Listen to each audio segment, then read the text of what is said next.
हनुमान भगवान श्री राम के महान भक्त थे। भगवान श्री राम के बाद यदि किसी नाम का स्मरण किया जाता है तो वो है हिंदुइज्म के सबसे ताकतवर और सबसे लोकप्रिय हनुमान जी। इनकी बहादुरी और शौर्य की कहानी तो हर किसी ने सुनी होगी। इनके किस्से हमने रामायण और महाभारत में भी सुने। हनुमान जी के बिना रामायण पूरी नहीं हो सकती। रामायण काल में जन्मे हनुमान सैकड़ों सालों बाद महाभारत काल में भी जिंदा थे। इसके पौराणिक सबूत मौजूद हैं। इनके अस्तित्व को हम त्रेता युग से जानते हैं। कहा जाता है कि महाभारत की लड़ाई से पहले हनुमान जी पांडवों से मिलने आए थे। पौराणिक कथाओं के अनुसार हनुमान जी को अमरता का वरदान प्राप्त था। धार्मिक ग्रंथों की बात करें तो हमें उनमें हिंदू धर्म के भगवानों के वापस स्वर्ग में जाने का वर्णन मिलता है, लेकिन शेष रहते हैं तो हनुमान जी, जिनके मरने या वापस स्वर्ग में जाने की बात किसी भी ग्रंथ में देखने को नहीं मिलती। तो क्या ये बात सत्य है कि हनुमान जी आज भी पृथ्वीलोक में कहीं विचर रहे हैं? क्या हनुमान जी जिंदा हैं? और हैं तो कहां हैं, किस हाल में हैं और क्या कर रहे हैं मानव जाति के साथ? इस बात को दोहराने की जरूरत नहीं कि भगवान हनुमान अमर थे। कुछ महान लोगों ने उनके दर्शन करने की बात भी कही, जिसमें ऋषि माधवाचार्य, तुलसीदास, स्वामी रामदास और राघवेंद्र स्वामी जैसे महापुरुष शामिल है। तो क्या यह सच है कि हनुमान जी किसी गुप्त स्थान में आज भी विराजमान है पृथ्वी पर? क्या यह सत्य है कि हनुमान जी आज भी जीवित हैं? क्या ऐसा हो सकता है? क्या ऐसा संभव है? यह वीडियो इन्हीं रहस्यों, इन्हीं तथ्यों की पड़ताल करने की पूरी कोशिश करेगा। हमारा अनुरोध है सारे हनुमान भक्तों से कि इस वीडियो को जितना हो सके शेयर करें और इस पेज को फॉलो करना ना भूलें, ताकि हनुमान की महिमा, हनुमान जी की महिमा पूरे देश के बच्चे बच्चे तक पहुंच जाए। हनुमान जी को मानने वाले लोग कहते हैं कि हनुमान जी हर उस जगह पर मौजूद हैं जहां उनके भक्त उन्हें बुलाते हैं, उन्हें याद करते हैं, और हनुमान जी हर उस जगह आ जाते हैं जहां उन्हें सच्चे दिल से पुकारा जाता है। वहीं दुनिया भर में कई ऐसी जगहें हैं जहां ऐसे पैरों के निशान बने हुए हैं जिन्हें देखकर लगता है कि कोई ऐसा जीव आज भी आज के मॉडर्न वर्ल्ड में, आज की पृथ्वी में मौजूद है जो आकार में बेहद विशाल है। दुनिया भर के कई अलग अलग देशों में इस तरह के विशालकाय पैरों के निशान जो अपनी स्क्रीन पर अभी देख रहे हैं काफी संख्या में पाए गए हैं, और वैज्ञानिकों का यह दावा है कि निशान किसी ऐसे जीव के हैं जिसका शरीर काफी विशाल रहा होगा और मानव जैसे पद चिन्ह होंगे। तो क्या लगता है आपको, क्या ये हनुमान जी के पद चिन्ह है? अमेरिका में कई लोगों ने काफी बार एक विशालकाय जीव को घूमते देखने की बात कही है। ऐसा माना जाता है कि अमेरिका की माया सभ्यता भी एक मंकी नामक, यानी कि एक मंकी गॉड की पूजा करती थी, एक भगवान की पूजा करती थी जिनकी शक्ल और सूरत बिल्कुल हनुमान जैसी थी। तो क्या माया सभ्यता के लोग, प्राचीन रहस्यमयी माया सभ्यता के लोग हनुमान जी से अवगत थे? क्या वो उन्हें मंकी गॉड के रूप में संबोधित करते थे?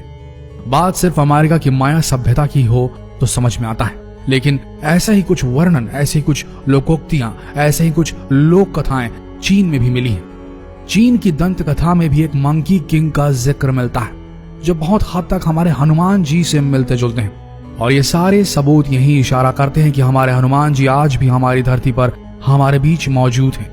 इस बात का प्रमाण हमें श्रीलंका में रह रहे एक आदिवासी कबीले से भी मिलता है। कहते हैं जब भगवान राम ने अपना मानव शरीर छोड़ दिया था, तब हनुमान अयोध्या छोड़ भगवान राम की याद में श्रीलंका के जंगलों में मेदुर पर्वत की तरफ चले गए थे। जी हाँ, मेदुर पर्वत।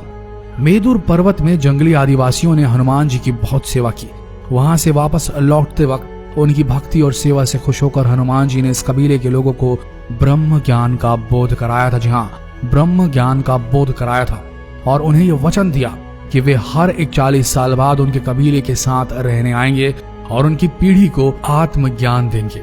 साथ ही हनुमान जी ने उन्हें एक मंत्र भी दिया था, काल तंतु कारे चरंती एनर मरिष्णु निर्मुक्तेर कालेत्वम अमरिष्णु। और इस मंत्र को देते हुए हनुमान जी ने कहा कि जब भी तुम मेरे दर्शन करना चाहो तब ये मंत्र पढ़ना, मैं पलक झपकते ही आ जाऊंगा।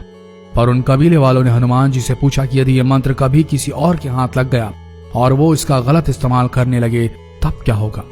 तब हनुमान जी ने उनसे कहा कि यह मंत्र सिर्फ उस इंसान के लिए काम करेगा जिसको अपनी आत्मा का, मुझसे जुड़े रहने का एहसास होगा, और जहां यह मंत्र पढ़ा जाएगा वहां से 980 किलोमीटर तक ऐसा कोई भी इंसान नहीं होना चाहिए जो मुझ में सच्चा विश्वास ना रखता हो। खैर, मजेदार बात तो यह है कि ये जंगली आदिवासी समुदाय आज भी मौजूद है और श्रीलंका के जंगलों में बाहरी समाज से एकदम दूर है। इनका रहन सहन और पहनावा और भाषा भी प्रचलित भाषा से एकदम अलग है। सेतु संगठन के अनुसार इस कबीलाई या आदिवासी समूह को मातंग लोगों का समाज कहा जाता है। इस समुदाय पर लोगों का ध्यान तब गया जब सेतु नामक एक आध्यात्मिक संगठन ने इस आदिवासी समुदाय की कुछ अजीबो गरीब गतिविधियों को नोटिस किया। इस संगठन ने उनको और अच्छी तरह से जानने के लिए जंगली जीवन शैली अपनाई और इनसे संपर्क साधना शुरू किया। संपर्क साधने के बाद उन समूह से उन्हें जो जानकारी मिली उसे वो जानकर हैरान रह गए। दरअसल ये अजीब गतिविधियां एक पूजा का हिस्सा थी जो हर 41 साल में हनुमान जी के आने पर की जाती थी और ये लोग इस अजीब एक्टिविटी को इसलिए करते थे क्योंकि हनुमान जी उस समय उनके साथ थे। सिर्फ कबीले वाले उन्हें देख सकते थे। जो संगठन सेतु था उसके अनुसार इन आदिवासियों के मुखिया बाबा मतंग ने हनुमान जी के द्वारा उस प्रवास के दौरान किए गए हर कार्य और उनके द्वारा बोले गए प्रत्येक शब्द का एक मिनट का विवरण अपनी एक पुस्तिका हनु पुस्तिका में नोट किया हुआ है। हनु पुस्तिका के अनुसार हनुमान जी 27 मई 2014 में कबीले वालों को आत्मज्ञान देकर वहां से चले गए और इसके बाद अब 41 साल बाद यानी कि 2055 में आएंगे। यह पुस्तक अब सेतु एशिया नामक एक धार्मिक संगठन के पास है और वो लोग इस पुस्तक को मेदुर पर्वत की तलहटी में स्थित अपने आश्रम में संभाल कर रखते हैं। इसका आधुनिक भाषाओं में अनुवाद करने में जुटे हुए हैं ताकि हनुमान जी के चिरंजीवी होने के रहस्य को जाना जा सके। लेकिन इन आदिवासियों की भाषा पेचीदा और हनुमान जी की लीलाएं उससे भी ज्यादा पेचीदा होने के कारण इस पुस्तिका को समझने में काफी समय लग रहा है। तो क्या सोचना है, क्या मानना है हनुमान भक्तों आपका?